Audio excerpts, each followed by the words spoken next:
O trono de Deus em risco. A mais dura mensagem de Deus dada a Ellen Gold White. Em 1892, Ellen White escreveu da Austrália uma carta ao irmão Olsen, então presidente da Conferência Geral da Igreja Adventista do Sétimo Dia. Trata-se do manuscrito 27, que se encontra em Cartas e Manuscritos, volume 7, e tem por título The Crisis Imminent, a crise iminente. A senhora White inicia a carta expressando sua preocupação com o baixo padrão de piedade do professo povo de Deus e clama por um exame de consciência. Em seguida, chama a atenção do pastor Olsen para os evidentes eventos proféticos da época: a apostasia do protestantismo, sua união com o papado, o casamento entre igreja e Estado e o culminante decreto dominical. A irmã White descreve esses acontecimentos como uma inabalável disposição da parte de Deus de encerrar o estado de coisas na Terra. Ou, em outras palavras, trata-se dos esforços de Deus para resolver o grande conflito. Chegamos a esse trecho da carta sem grandes surpresas. Todos sabemos que o baixo padrão de piedade é uma característica marcante da igreja de Laodiceia e que os eventos proféticos de Apocalipse 13, em especial uma forte disposição política para o cerceamento da liberdade religiosa, estavam tomando forma no momento em que a irmã White escrevia. O quinto parágrafo da carta, entretanto, pode causar alguma estranheza. É para esse trecho que eu gostaria de chamar a atenção. Todo o céu é representado para mim observando o desenrolar dos eventos. Uma crise deve ser revelada no grande e prolongado conflito no governo de Deus na Terra. Algo grande e decisivo está para acontecer, e muito brevemente. Se houver demora, o caráter de Deus e seu trono ficarão comprometidos. O arsenal do céu está aberto. Todo o universo de Deus e seus equipamentos estão prontos. Uma palavra tem justiça a ser proferida, e haverá representações terríveis na terra da ira de Deus. Haverá vozes e trovões e relâmpagos e terremotos e desolação universal. Cada movimento no universo do céu deve preparar o mundo para a grande crise. A parte que gostaria de destacar aqui é: algo grande e decisivo está para acontecer, e muito brevemente. Se houver demora, o caráter de Deus e seu trono serão comprometidos. Pergunto: como é possível o trono de Deus ser comprometido? A primeira intuição que logo nos vem à mente nos diz que o comprometimento do trono de Deus é algo simplesmente absurdo e impossível, pois Deus, em sua onipotência, tem total poder sobre seu próprio trono, que seu reino é eterno e que nada pode abalá-lo. Creio que a grande maioria dos adventistas hoje responderia à carta da irmã White nos seguintes termos: Cara senhora White, entendo que até pode ser que o trono de Deus esteja ameaçado. Mas o que isso tem a ver com o pastor Olsen, contigo ou comigo? Deus tem total poder sobre seu próprio trono e não demorará para fazer com que se cumpram as profecias de Apocalipse 13, união igreja-estado, e Apocalipse 14, pregação do evangelho eterno.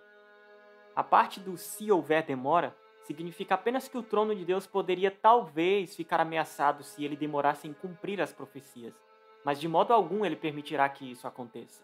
Muito pelo contrário, ele fará com que as profecias se cumpram rapidamente, desse modo preservando o seu próprio trono. Não fique tão preocupada com isso, pois Deus está no comando de tudo. Ele agirá no seu tempo e tudo terminará bem. Será que foi essa a resposta da igreja à época? De que modo a impressionante mensagem da crise iminente foi recebida pelos pioneiros adventistas? Ela passou em branco ou foi ecoada? Felizmente, temos as respostas a essas perguntas, e elas são esclarecedoras.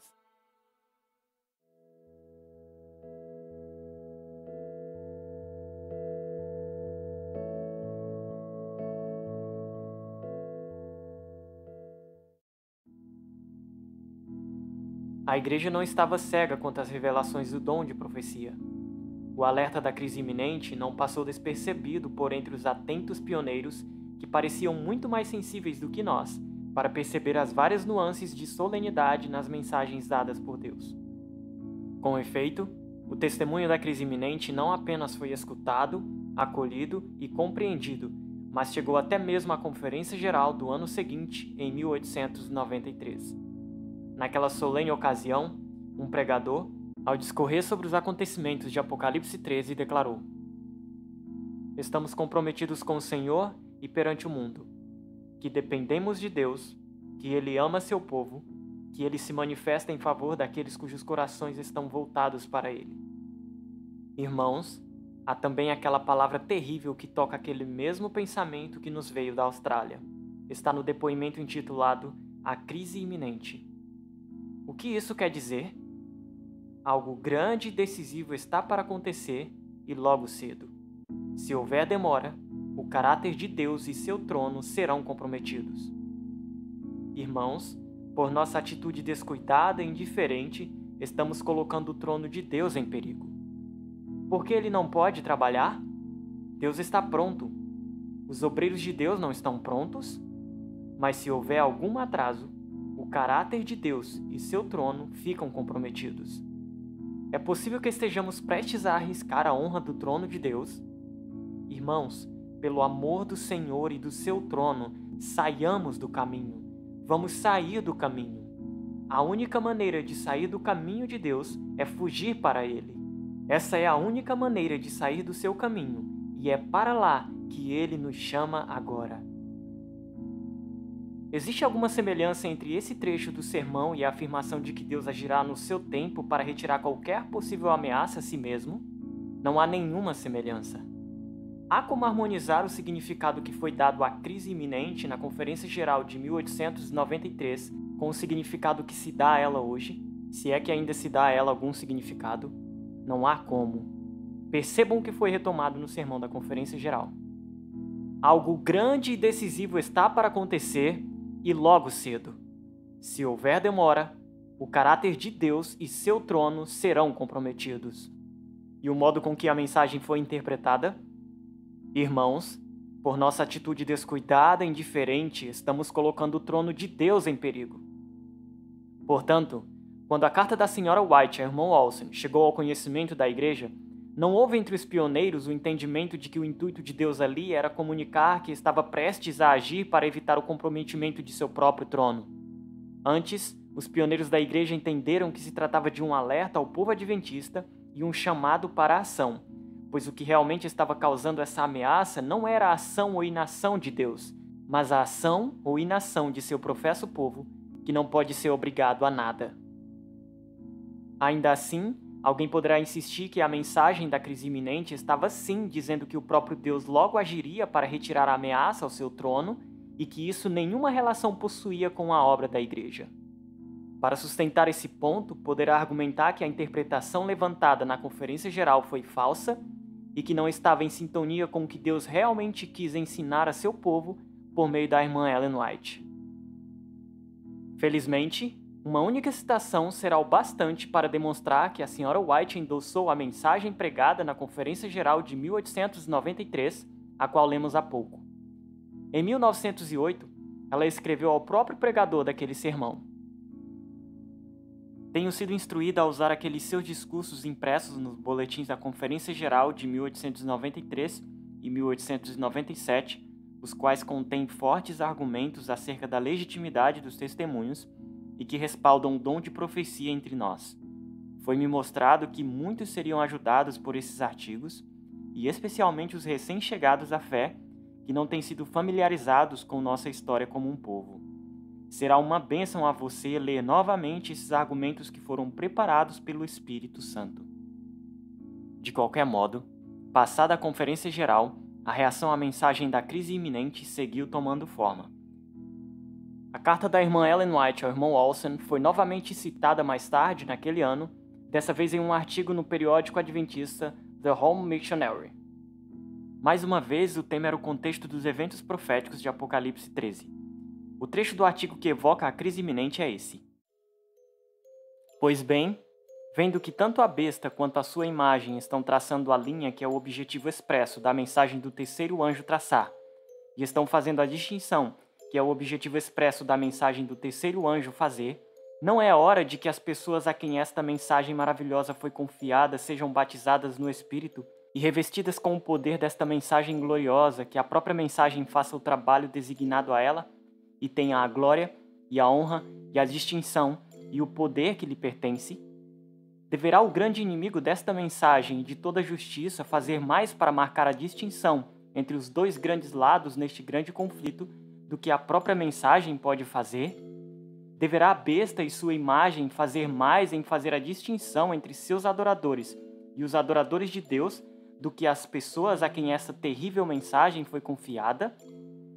Visto que Satanás, a besta e sua imagem estão agora fazendo o próprio trabalho a esse respeito, que é o ofício legítimo da própria mensagem do terceiro anjo fazer, e uma vez que esta mensagem não tem permissão para fazer o trabalho a ela designado, por causa da cegueira e negligência das pessoas que professam estar dando essa mensagem, por quanto tempo mais será possível ao Senhor esperar por este povo?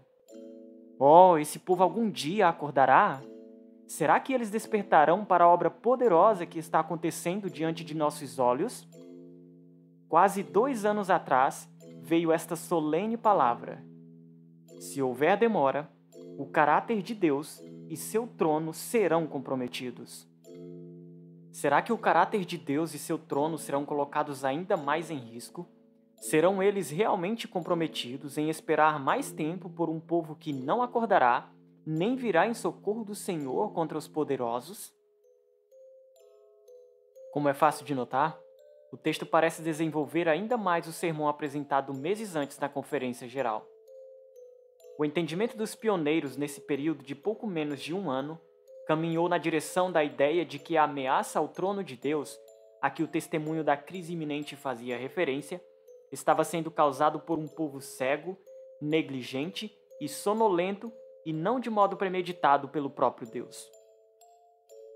Por fim, o próprio pastor Olsen, na Conferência Geral de 1895, referenciou a carta recebida 3 anos antes. Perguntem-se individualmente: qual é a minha condição hoje? O pecado está no caminho? Então confesse-o e ponha-o de lado e abra seu coração para a doce influência do Espírito Santo. Os seguintes extratos do Espírito de Profecia são dignos de nosso estudo cuidadoso neste momento. Todo o céu é representado para mim, observando o desenrolar dos eventos. Uma crise deve ser revelada no grande e prolongado conflito no governo de Deus na Terra. Algo grande e decisivo está para acontecer, e isso bem cedo. Se houver atraso, o caráter de Deus e seu trono serão comprometidos. O arsenal do céu está aberto. Todo o universo de Deus e seus equipamentos estão prontos. Ainda que essas palavras não sejam tão claras quanto as do sermão da Conferência Geral anterior e do artigo do Home Missionary, no que diz respeito à responsabilidade do professo povo de Deus diante do comprometimento de seu trono, não é necessário nenhum esforço sobrenatural para perceber que a interpretação à mensagem da crise iminente permaneceu a mesma. A pergunta "o pecado está no caminho" é suficiente para entendermos quem o pastor Olsen estava responsabilizando.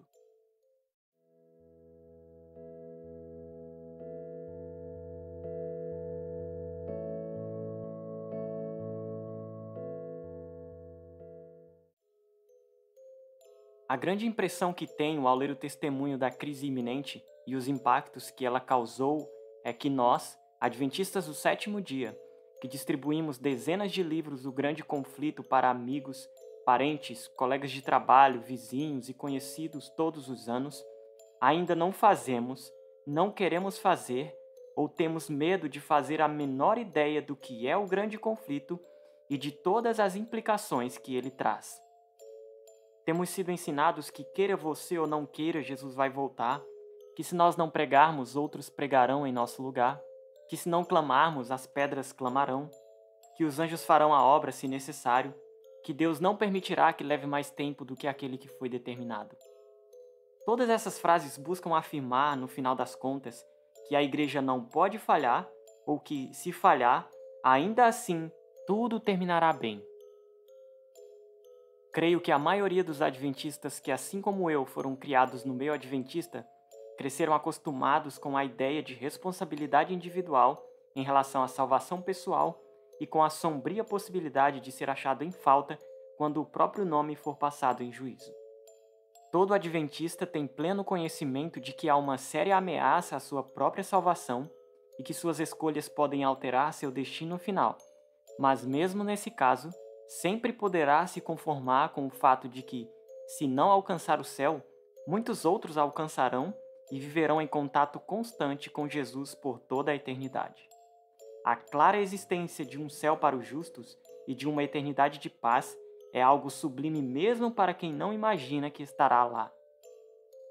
Entretanto, e isso deve ter acontecido também com outros adventistas, jamais me passou pela cabeça que pudesse existir uma ameaça muito mais assustadora do que aquela que traz a possibilidade de perdição da própria alma.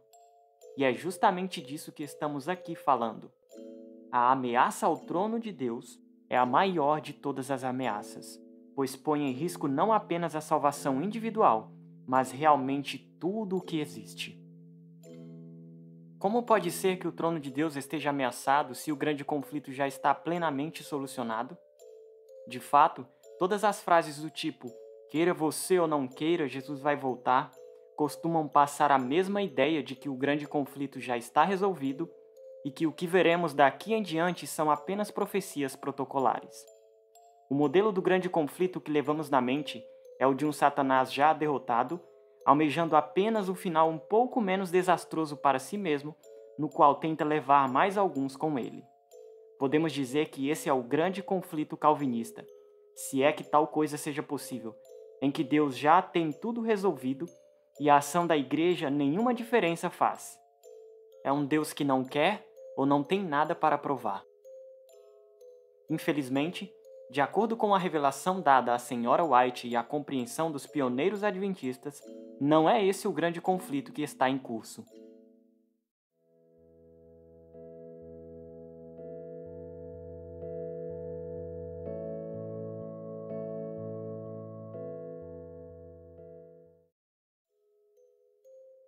A mensagem da crise iminente e as reações que ela causou entre os pioneiros lançam enorme luz sobre a natureza do grande conflito entre Deus e Satanás e de fato tornam mais claras, e não mais obscura, a compreensão do tema.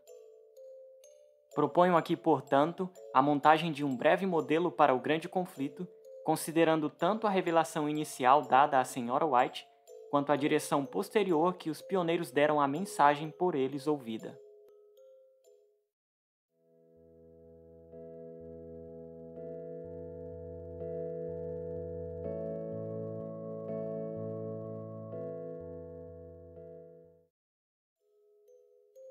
Todas as vezes em que a mensagem da crise iminente veio à tona, tanto na carta original quanto nas referências posteriores, o assunto em questão era a união entre Igreja e Estado e o cumprimento de todo o Apocalipse 13 se dando naquele exato momento. A mensagem de um trono de Deus em risco, ameaçado pela demora do povo de Deus, faz todo sentido nesse contexto, pois ela, a vinda do Senhor, não será retardada para além do tempo em que a mensagem for levada a todas as nações, línguas e povos. Evangelismo, página 697.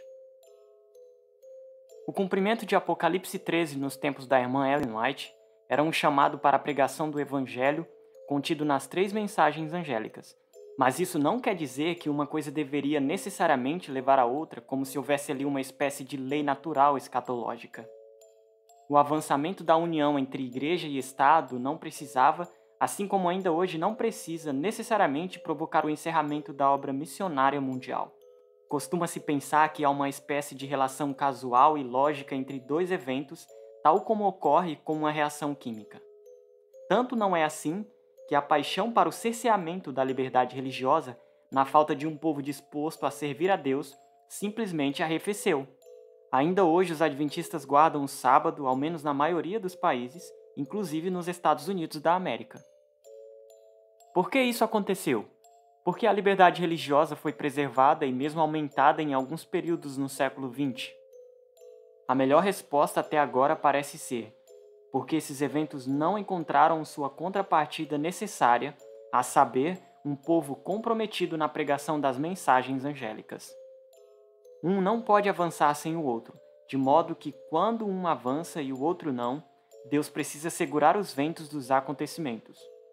Toda a história da humanidade, desde o final do século XIX até 2022, parece ser um enorme segurar os ventos da parte de Deus. Após a Primeira Guerra Mundial, em especial nos anos 1920 e 1930, o catolicismo firmou grandes alianças com poderes políticos e militares, entre os quais Mussolini e Hitler. Mas após o final da Segunda Guerra Mundial, novamente o mundo presenciou um surto de liberdade religiosa, o que é bastante marcado na figura de um presidente americano católico e laico como John Kennedy. Novas alianças político-religiosas conservadoras, entretanto, surgiram na década de 1980, mas até aqui ainda se vê relativa liberdade religiosa. A conclusão é: esses eventos sozinhos não podem ir muito longe. Um povo precisa pregar o Evangelho e fazer a distinção, que é o objetivo expresso da mensagem do terceiro anjo fazer. Sem isso, os grandes eventos políticos precisam ser recorrentemente freados por Deus.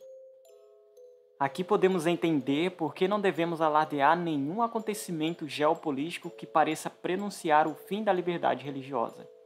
Esse cenário já chegou a se completar e nem por isso a profecia de Apocalipse 14 se cumpriu e Jesus voltou. Estou com isso assumindo o comportamento das virgens loucas, que acreditavam estar seguras e foram pegas de surpresa? Ou estou aqui perigosamente assumindo a posição de que meu Senhor tarda a voltar? De modo algum. O que as sucessivas ondas de tentativas para acabar com a liberdade religiosa parecem nos dizer é que realmente Jesus virá como um ladrão à noite. Devemos estar bem alertas quando o cenário de Apocalipse 13 está totalmente desmontado, tanto quanto quando está plenamente construído. A velocidade com que um cenário geopolítico propício se desmonta ou se constrói é inimaginável, pois o controle dos ventos está, esse sim, nas mãos de Deus. O resumo do professo povo de Deus nas últimas décadas parece ser esse: tomar para si as tarefas que cabem a Deus e delegar a Ele as obrigações que deveria assumir. Qual é o dever do adventista quando o cenário de Apocalipse 13 está montado? Apegar-se a Jesus, abandonar todos os pecados e anunciar ao mundo o Evangelho eterno. E qual é o dever do adventista quando o cenário de Apocalipse 13 está todo desmontado? Apegar-se a Jesus, abandonar todos os pecados e anunciar ao mundo o Evangelho eterno.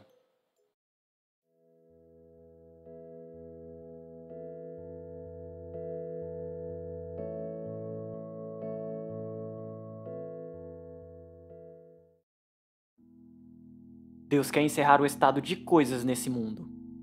A insistência com que a história traz à tona o cumprimento de Apocalipse 13 é a maior prova disso. Ele prepara o cenário para a ação de seu povo que até aqui não o tem correspondido. Deus avança os acontecimentos proféticos até o ponto em que pode avançar, mas para que a profecia seja levada ao seu pleno cumprimento, o povo de Deus precisa cumprir seu papel evangelizador. Uma vez isso feito, Deus retomaria o curso dos eventos finais e muito pouco tempo restaria até a volta de Cristo.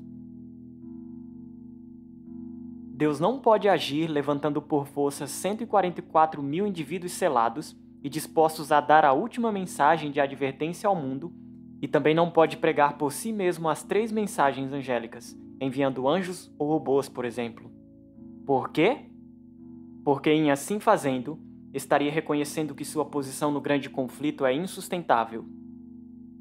Se Deus fizesse por conta própria todo o trabalho, escolhendo 144 mil indivíduos por eleição incondicional ou enviando anjos para fazer aquilo que a igreja não fez, Satanás triunfaria em seu argumento de que a lei de Deus não pode ser guardada, pois ainda que Jesus a tivesse guardado, ele teria falhado em replicar o feito em um grupo representativo de seres humanos.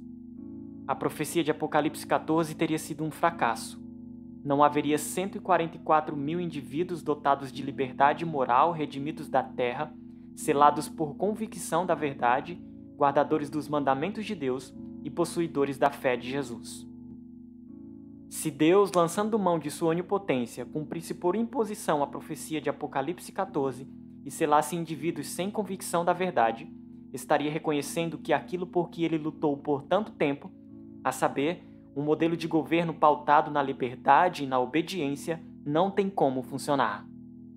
Sendo impossível aos seres criados viver em harmonia com as leis de Deus, mesmo após Jesus resgatá-los da insubordinação, não haveria mais a possibilidade de um universo livre. Nesse caso, Satanás triunfaria em seu outro argumento. Seu pecado nunca poderia ter sido evitado e, após cometido, nunca poderia ter sido redimido. Seria ele assim apenas vítima de uma criação mal planejada e de uma proposta de governo mal sucedida. A cena muda completamente, entretanto, quando Deus tem a seu favor um grupo considerável de seres livres que, dotados de capacidade moral, escolhem o lado de Jesus e, convictos de que o governo de Deus é imensuravelmente superior, aderem ao único requisito para o triunfo desse governo: a obediência. Pelo exemplo de Cristo, foram levados a entender que, embora sejam livres para praticar o mal, perderiam sua própria liberdade ao fazê-lo, pois o pecado é escravizador e destruidor. Nesse cenário, o plano da redenção chega ao seu clímax com a resolução do grande conflito.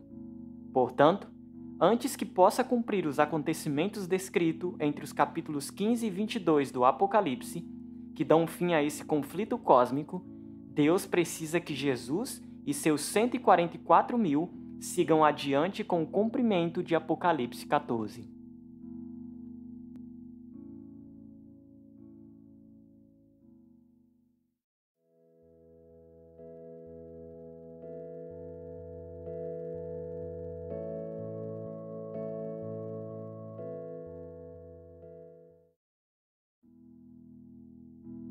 Por que a demora do povo de Deus está colocando seu trono em risco? Por que existe um tempo além do qual Deus não poderia mais esperar pelo cumprimento da profecia de Apocalipse 14? No grande conflito, o tempo é uma variável importante. E é importante porque, embora para Deus um dia seja como 1000 anos, para sua criação não é. Imagine que um marido sai de casa dizendo à sua esposa que precisa comprar uma ferramenta e que logo retornará. A esposa seguirá normalmente suas atividades por cerca de 1 hora. Na segunda hora, seguirá ainda com seus afazeres, mas começará a pensar que talvez o marido não tenha achado a ferramenta que precisava na loja mais próxima e que tenha ido procurá-la em outro lugar.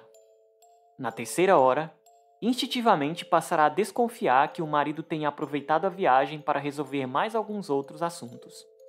Com o almoço pronto, tentará se comunicar com ele. Não tendo êxito nisso, começará a preocupar-se.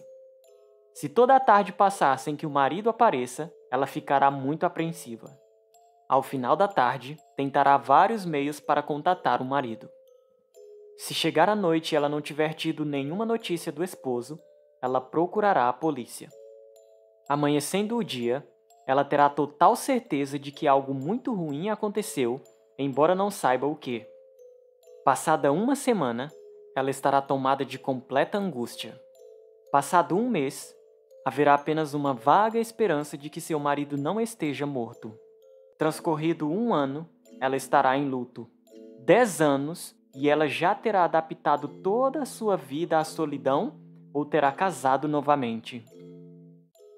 A questão é, Deus prometeu aos seres criados a efetiva resolução do grande conflito.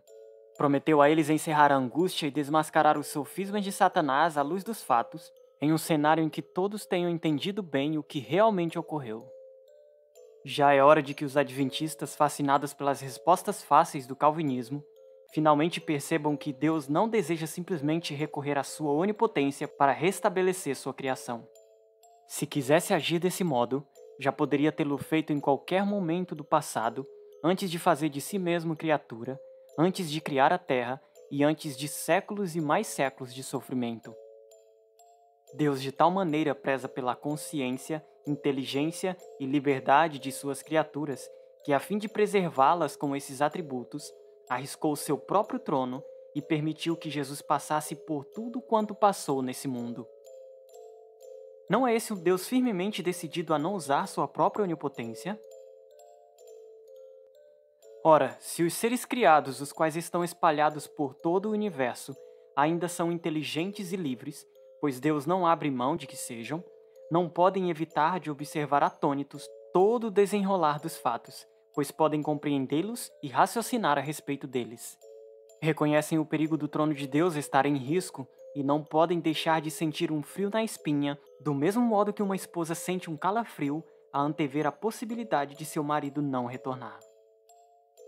Se Deus possuísse a eternidade toda para provar seu ponto no grande conflito, Satanás não teria grande dificuldade em levantar argumentos sarcásticos sobre a viabilidade do governo de Deus, até mesmo ao ponto de afirmar que o grande conflito, sendo insolúvel, não é um estado passageiro do universo, mas sua condição natural, ou o modo como tudo sempre foi e sempre será. É simplesmente impossível dizer se Satanás já está começando a levantar esses argumentos sarcásticos, mas uma vez que eles sejam proferidos em meio à perplexidade causada por um grande conflito que insiste em sobreviver, os efeitos podem ser catastróficos. Sabemos que em 1844, Jesus foi autorizado por Deus a retornar, tão logo tivesse consigo os 144.000 ao seu lado. Em 1892, o trono de Deus já estava ameaçado em razão da demora. Não podemos perder a esperança de que ainda haja tempo, mas também não podemos perder mais nenhum segundo. Faça chuva ou faça sol, estamos um dia mais próximos da volta de Jesus. Não é a melhor atitude nesse momento. A verdade é que podemos estar um dia mais próximos do comprometimento total do modelo de universo idealizado por Deus.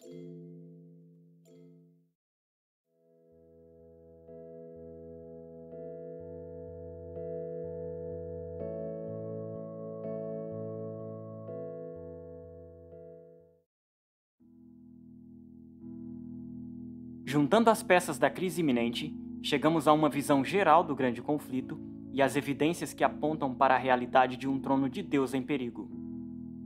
Retomemos então. Para a resolução do grande conflito, Deus preparou tudo ao longo da história, inclusive os vários cenários de cumprimento total ou parcial de Apocalipse 13 nos últimos 150 anos. Desde o início, era necessário que fosse concedido tempo a Satanás a fim de que ele revelasse quem realmente é. Sua destruição prematura, sem a completa evidência da apostasia, teria sido mais danosa à criação do que deixá-lo operar por algum tempo. A completa e clara revelação do caráter de Satanás é uma pré-condição ao segundo advento de Cristo, como Paulo bem sabia ao alertar para que ninguém vos engane de maneira alguma, pois aquele dia não virá sem que primeiro venha a apostasia e que o homem do pecado seja revelado, o filho da perdição. Esse tempo dado a Satanás para mostrar sua verdadeira natureza se encerrou em 1844. Desde então, como vimos, Deus tem trabalhado para criar as circunstâncias propícias para o povo de Deus dar ao mundo as 3 mensagens angélicas e apresentar assim o argumento decisivo para desmascarar Satanás. A persistente irresolução do grande conflito aponta para a dura verdade de que Deus ainda não possui um povo que possa chamar de seu. A mera passagem do tempo na época em que vivemos é um argumento para Satanás. Assim está montado o cenário de ameaça ao trono de Deus. Deus atuará por aqueles dentre seu povo que se submeterem à obra do Espírito Santo. Ele compromete sua glória em favor do sucesso do Messias e de seu reino. Testemunhos 9, página 138. Em um universo de seres inteligentes e livres, o qual Deus em sua sabedoria idealizou, o convencimento é o único meio possível para dissuadir o justo de pecar e o pecador de persistir no erro. Entretanto, o trabalho de convencimento, todos sabem bem, é muito mais ingrato que o da imposição, pois o convencimento é um apelo que oferece a possibilidade de rejeição. Ao prezar por um universo de seres livres, Deus concentrou todos os seus esforços no plano da redenção. Ele põe todo o seu amor e vigor na tarefa de constranger-nos a tomar seu lado. Há em curso uma solene e poderosa tentativa de convencimento que precisa colher seus frutos. O sucesso do Messias está inevitavelmente ligado ao sucesso de seu povo, pois se o plano da redenção é incapaz de dissuadir o pecador, fracassou enquanto meio pensado por Deus para constranger sua criação caída. Jesus fez expiação pelo universo todo. Se sua obra não pode ser completada no coração do povo que leva seu nome, tampouco pode o universo existir tal como ele é. Assim, quando é o trono de Deus que está em risco, mesmo a ameaça à salvação pessoal se torna algo pequeno. Do mesmo modo, o perigo de que alguém tome meu lugar na obra evangelística também se torna completamente irrelevante, pois se Deus de fato sempre tivesse alguém para colocar no lugar de um desistente na fé, seu trono estaria bastante seguro. A verdade é que Deus está tendo enormes dificuldades de encontrar um povo que possa chamar de seu, que vá em seu socorro contra os ataques de Satanás e que lhe dê os argumentos necessários para o encerramento do grande conflito.